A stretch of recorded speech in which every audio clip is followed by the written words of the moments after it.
حضرت عبداللہ بن عباس رضی اللہ تعالی عنہ فرماتے ہیں، حضرت ابو سفیان بن حرب رضی اللہ تعالی عنہ نے مجھے بتایا، جس زمانے میں نبی اکرم صلی اللہ علیہ وسلم نے ابو سفیان اور کفار قریش کے ساتھ جنگ بندی کا معاہدہ کیا تھا، انہی ایام میں شام کے ایک تجارتی سفر کے دوران ہرقل نے ہمیں اپنے دربار میں طلب کیا۔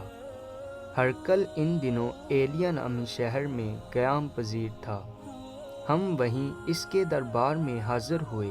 اس وقت ہرقل کے ہمراہ رومی حکومت کے عمائدین بیٹھے ہوئے تھے۔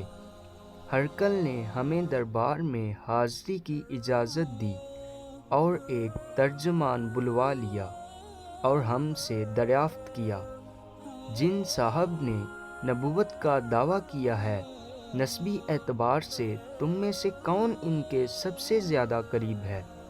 حضرت ابو سفیان رضی اللہ تعالی عنہ فرماتے ہیں، میں نے کہا، نسبی اعتبار سے میں ان کے سب سے زیادہ قریب ہوں۔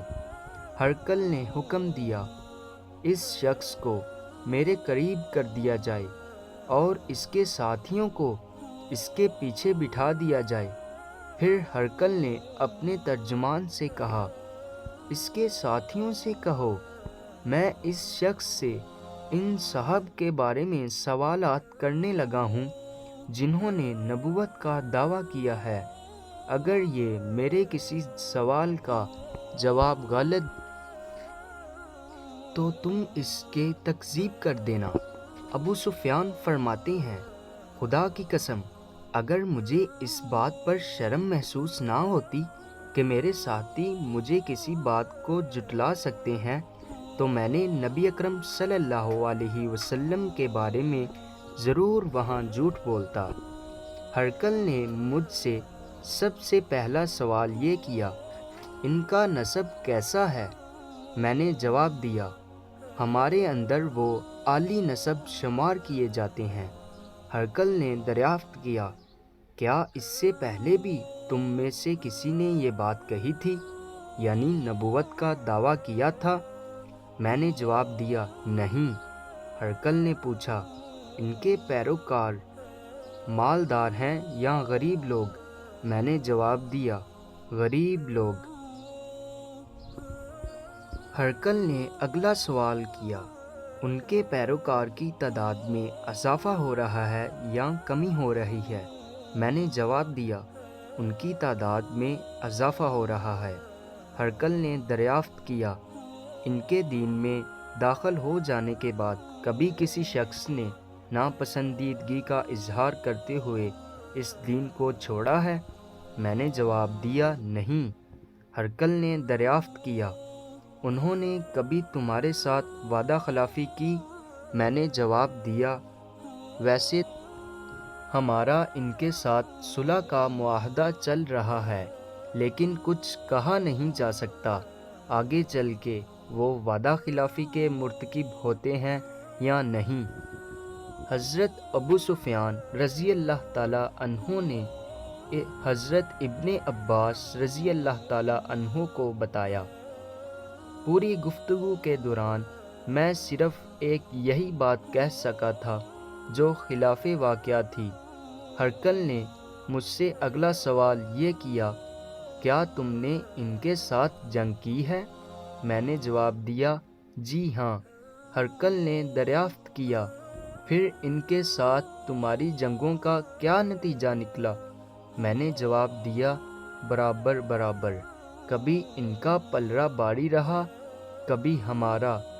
ہرقل نے دریافت کیا، وہ تمہیں کن باتوں کی تبلیغ کرتے ہیں؟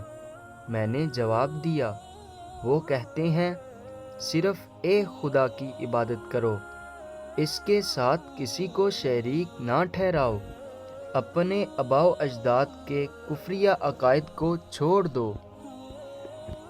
اس کے علاوہ وہ ہمیں نماز، سچائی، پاک دامنی، صلہ رحمی کی تبلیغ کرتے ہیں۔ ہرقل نے اپنے ترجمان سے کہا، ان سے کہو، میں نے تم سے ان کے نسب کے بارے میں دریافت کیا۔ تو تم نے ذکر کیا کہ وہ تمہارے درمیان عالی نسب شمار کیے جاتے ہیں۔ رسولوں کو اسی طرح اپنی قوم کے بہترین نسب میں مبعوث کیا جاتا ہے۔ میں نے تم سے دریافت کیا، کیا ان سے پہلے بھی کسی نے یہ دعویٰ کیا ہے؟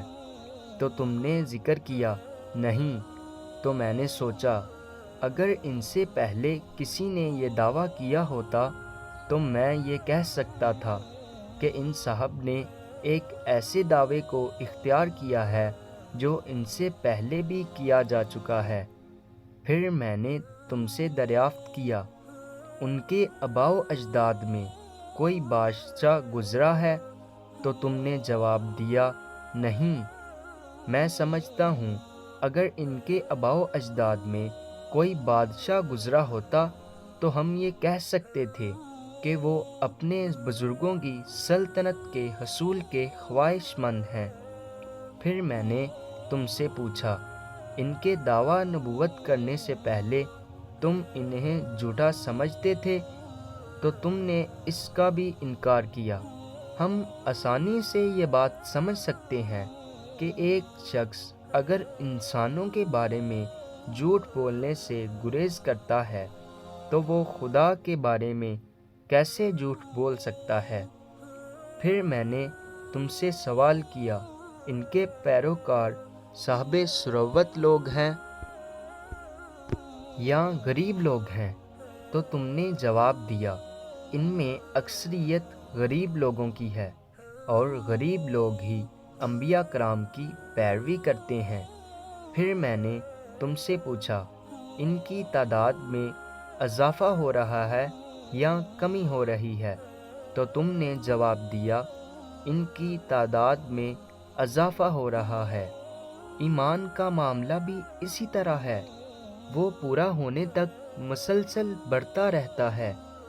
پھر میں نے تم سے پوچھا، کیا کبھی کوئی شخص ان کا دین قبول کرنے کے بعد ناراض ہو کے ان کا دین ترک کرنے پر بھی مجبور ہوا؟ تو تم نے اس کا جواب بھی نفی میں دیا۔ ایمان کی یہی کیفیت ہوتی ہے، جب ایمان کی تازگی دل میں گڑ کر جائے تو پھر دل سے نہیں نکلتی۔ پھر میں نے تم سے دریافت کیا، کیا انہوں نے کبھی تمہارے ساتھ وعدہ خلافی کی؟ تو تم نے جواب دیا، نہیں، انبیاء کرام کبھی بھی وعدہ خلافی نہیں کرتے۔ پھر میں نے تم سے دریافت کیا، وہ تمہیں کن باتوں کا حکم دیتے ہیں؟ تو تم نے جواب دیا، وہ اللہ تعالیٰ کی عبادت کرنے، کسی کو اس کا شریک نہ ٹھہرانے، بتوں کی پوجا سے باز رہنے، نماز پڑھنے، سچائی اور پاک دامنی اختیار کرنے کی تبلیغ کرتے ہیں۔ ہرقل نے مزید کہا، اگر تمہارے تمام جوابات درست ہیں تو عن قریب وہ میری اس مملکت کے بھی مالک بن جائیں گے۔ مجھے اس بات کا علم تھا کہ ان کی بعثت کا زمانہ نزدیک ہے، لیکن یہ میرے حاشیہ خیال میں بھی نہیں تھا کہ وہ تمہارے اندر مبعوث ہوں گے۔ اگر مجھے ان تک پہنچنے کا یقین ہوتا تو سفر کی صعوبتیں برداشت کر کے ان کی زیارت کرنے کے لیے حاضر ہوتا، اور اگر میں ان کی خدمت میں حاضر ہوتا تو ان کے پاؤں دھونے کو اپنے لیے سعادت سمجھتا۔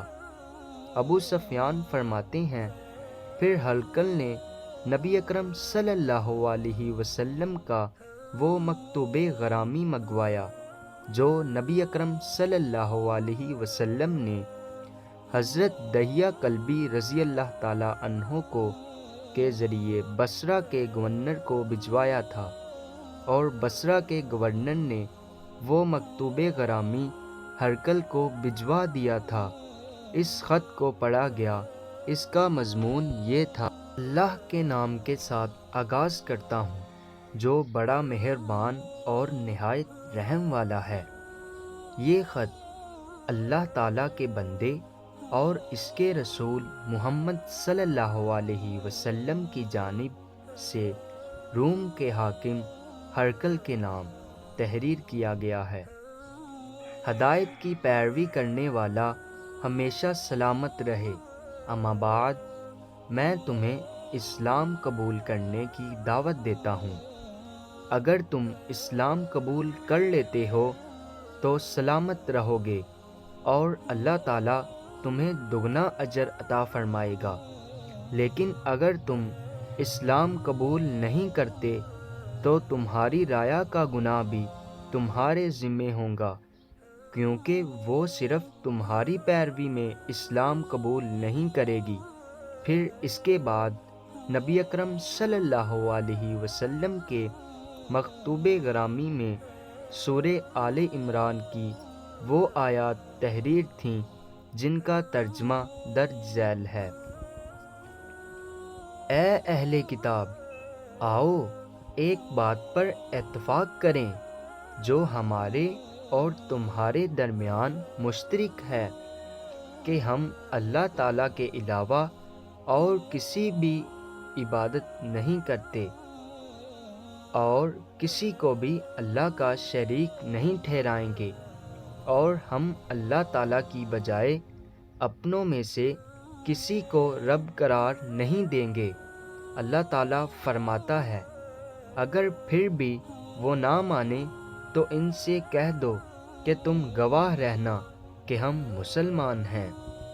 ابو سفیان فرماتے ہیں، جب ہرقل اپنے تاثرات بیان کر کے اور نامہ مبارک کا مضمون سن کر فارغ ہوا تو دربار میں چہمی گویا شروع ہو گئیں، یہاں تک کہ ان آوازوں کا شور بلند ہوا تو ہمیں دربار سے باہر نکال دیا گیا۔ دربار سے باہر نکلتے ہوئے میں نے اپنے ایک ساتھی سے کہا، ابو قبضہ کے بیٹے، ان کا اشارہ نبی اکرم صلی اللہ علیہ وسلم کی طرف ہے۔ اب اس مرتبے تک پہنچ گئے ہیں بنو اصفر یعنی اہل شام کا بادشاہ بھی ان سے خوف زدہ ہے۔ ابو سفیان حضرت ابن عباس کو بتاتے ہیں، اس کے بعد مجھے یقین ہو گیا کہ نبی اکرم صلی اللہ علیہ وسلم ان قریب اپنے مخالفین پر غالب آ جائیں گے، یہاں تک کہ اللہ تعالیٰ نے مجھے اسلام کی دولت سے مالا مال کر۔ اس روایت کے ایک راوی ابن شہاب زہری کہتے ہیں، اس وقت ایلیا کا گورنر ابن ناطور نامی ایک شخص تھا جو ہرقل کا دوست اور ملک شام میں بسنے والے عیسائیوں کا مذہبی رہنما بھی تھا۔ ابن ناطور نے ایک مرتبہ ابن شہاب زہری کو بتایا، ان دنوں جب ہرقل ایلیا آیا ہوا تھا، ایک دن صبح بڑا پریشان نظر آیا۔ کسی مصاحب نے دریافت کیا، آپ کچھ پریشان دکھائی دے رہے ہیں۔ ابن ناطور کہتے ہیں، ہرقل علم نجوم میں مہارت رکھتا تھا۔ اس نے درباری کو جواب دیا، آج ستاروں کے مشاہدے کے دوران یہ بات ظاہر ہوئی ہے کہ ختنہ کروانے کا رواج جس قوم میں ہے، ان کا بادشاہ ظاہر ہو چکا ہے جو ان قریب ہماری سلطنت پر غلبہ پا لے گا۔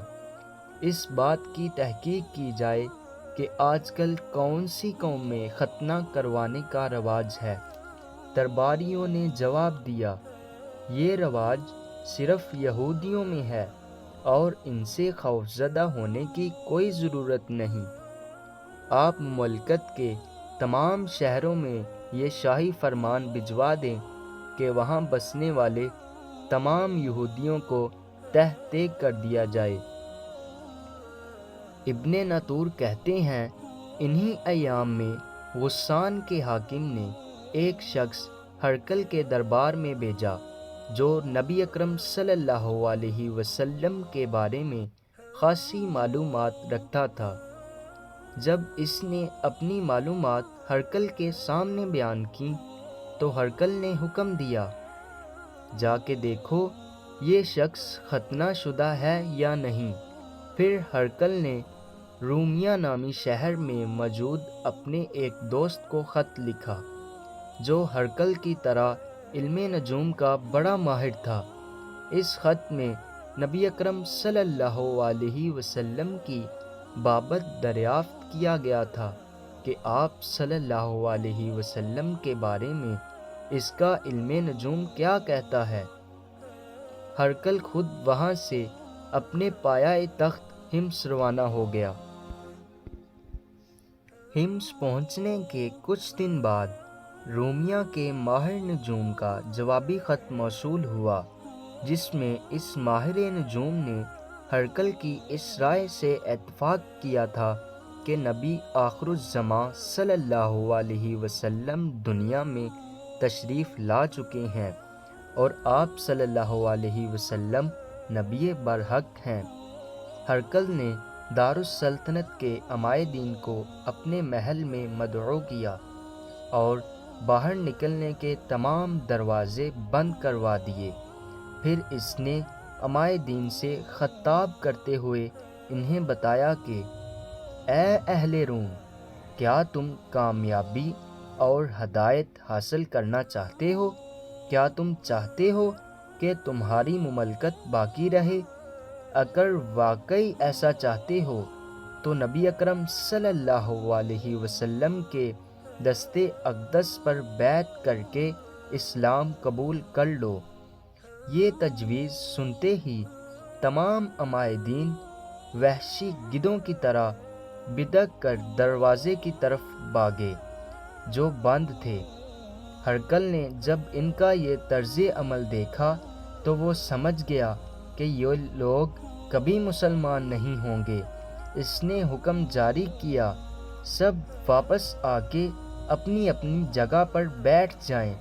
پھر اس نے بات بنانے کے لیے کہا، میں نے یہ بات صرف اس لیے کہی تھی تاکہ تمہارے دین کی مضبوطی و پختگی کا اندازہ لگا سکوں، جس کا مظاہرہ میں نے دیکھ لیا ہے۔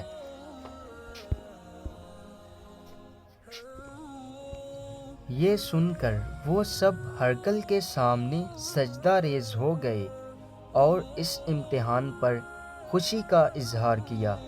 ابن ناطور کہتے ہیں، ہرقل کی آخری ذہنی، عملی و معاشرتی حالت یہ تھی